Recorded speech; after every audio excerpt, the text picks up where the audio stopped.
Hey, howdy, friends. It's Steve DePoe here with the Rose Realty team with this week's real estate vlog for North Texas. Actually, it's the last one of the year. It's our New Year's Eve 2024 fun facts. If you're a regular watcher of my vlogs over the years, you know that Christmas fun facts and New Year's Eve fun facts are two of my favorite. So here we go. So before we get started, hey, I wanted to kind of throw it up an alert there. First couple of months of 2025, starting next Friday, we're going to start doing some, don't want to call it a public service, but they're going to be vlogs related to you either getting ready to sell your house or getting ready to buy a new house. Here's the reason. All of the predictions in the real estate world are telling us that 2025 is going to be much like it was when we came out of COVID. Remember, I mean, things flew off the market. Well, we're expecting the economy to get stronger. We're expecting interest rates to come down, and the last 2 years or so under the previous administration haven't been that great for real estate as a whole. And so what we're expecting is sort of that rubber band effect. So when people have more confidence in whatever, they're going to actually start thinking about buying and selling. And so we're going to do a series of maybe 10, 12, 16 vlogs that are going to be geared towards you getting ready to sell your current home and or buy another one. Okay, so just want to prepare you for that as we go into 2025. So let's get started. Hey, so a tradition in Russia is kind of interesting when I saw this. A tradition in Russia is what people do is they write down their wishes for the new year and they burn them and they collect the ashes and then they put those ashes in a glass of champagne and drink it. Okay. Interesting. I don't know what that does to the digestive system. Maybe they use small pieces of paper. I'm hoping, but you kind of absorb your wishes, I guess, right? And you kind of commit them to your body or something like that. Anyway, but you write down your wishes, you burn them, and you put them in a glass of champagne and drink it. Interesting. In Turkey, what they do is they take a pomegranate and smash it outside the front door. Now, what this is supposed to do is the red ruby fruit is seen as good luck, a source of abundance, health, and prosperity. I thought about doing that, but I looked outside and I said, "Hey, do I want to, do I want a big red spot outside my front door? I don't think so. Maybe I'll do it in the street, but I'm not doing it outside my front door." Hey, before we continue, hey, like us. Go to our YouTube channel, which is youtube.com/ at moving to Dallas, Texas. Like us and subscribe to our YouTube channel.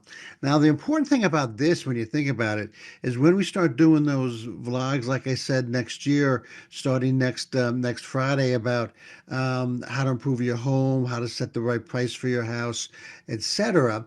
Yeah, you'll be able to go back and refer to those when you say, well, what did Steve say? And should I do this or should I do that? You'll be able to go back and look at those vlogs, use them as reference, and you'll have them around, all the time.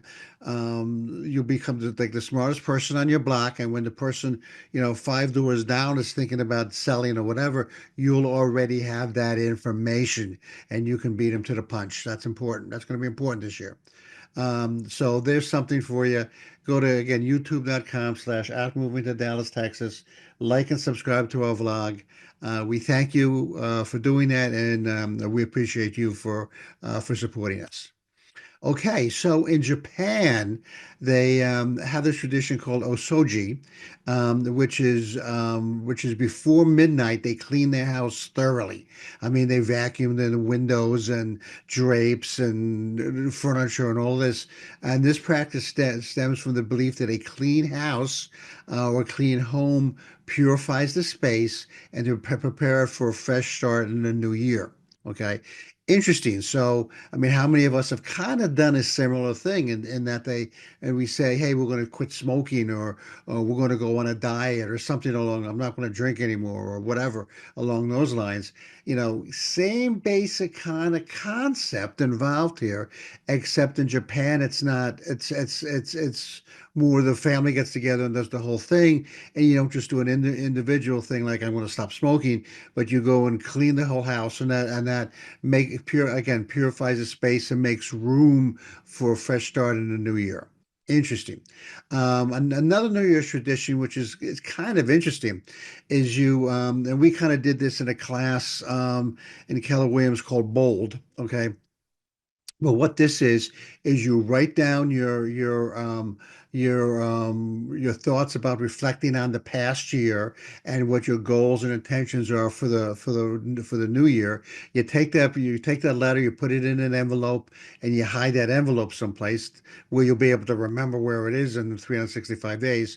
And then you go back and you read it and say, next year, next New Year's Eve or next New Year's Day, you go back and read it and you say, well, what did I accomplish on this letter? What did I do? Did I fulfill my wishes? Did I lose weight or did I save money or whatever it is? Did I do these things or was it just again just sort of wishful thinking? So interesting kind of thing. And then we're going back to Japan. They have this tradition called um, Hatsunagi, where you kind of stay up all night. Now, stay up all night and watch the first sunrise of the new year. It's to pick a picturesque spot on the beach or a hill and watch it, and it's supposed to bring good fortune. Now, I guess when you think about it, if you're up until midnight, cleaning your house, just a couple more hours and the sun is going to rise. And then bam, you can kill two birds with one stone. Okay. And lastly, a tradition that's kind of coming up a little bit more nowadays is instead of a big party and a big blowout at the end of the year with a bunch of your friends. Hey, what you do is you kind of just stay in, you kind of watch, you kind of do some movie binging, okay, and watch some really fun and lighthearted movies, that you know and love. Here's a list over here. Happy New Year, Charlie Brown. Cool. Mermaids. I kind of don't get that with the New Year thing. Hallmark's Royal New Year's Eve. Ghostbusters 2. I mean, I don't kind of get that one either. Sorry. Rudolph Shiny New Year. Okay. Snoopy Presents Old Lang Syne. Okay. Bridget Jones' Diary. Okay. That's sort of a tearjerker. The Godfather Part 2. I don't quite get that one either. And then Holiday Inn, which is an old classic. So hey, maybe those aren't your bag, but maybe that's kind of like again being with the family and snuggling up and watching some movies into the new year, or kind of maybe kind of a new tradition as opposed to going out with all your friends and going nuts and winding up in jail or something like that, right? Anyway, that's some ideas for you. I hope that kind of gave you an idea of maybe what you could do, going into the new year. Next year, like I said, we're going to kick it off with helping you buy and sell real estate. Next week, we're going to determine the right price for your house. We're going to teach you. We're going to let you know how we, as real estate agents, will go about determining the right price for your house.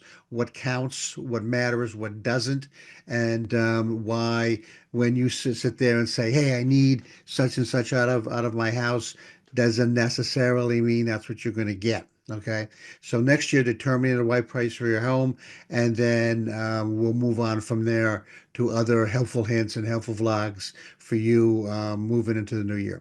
This is Steve. I'm with the Rose Realty team, wishing you and your family a safe and healthy new year.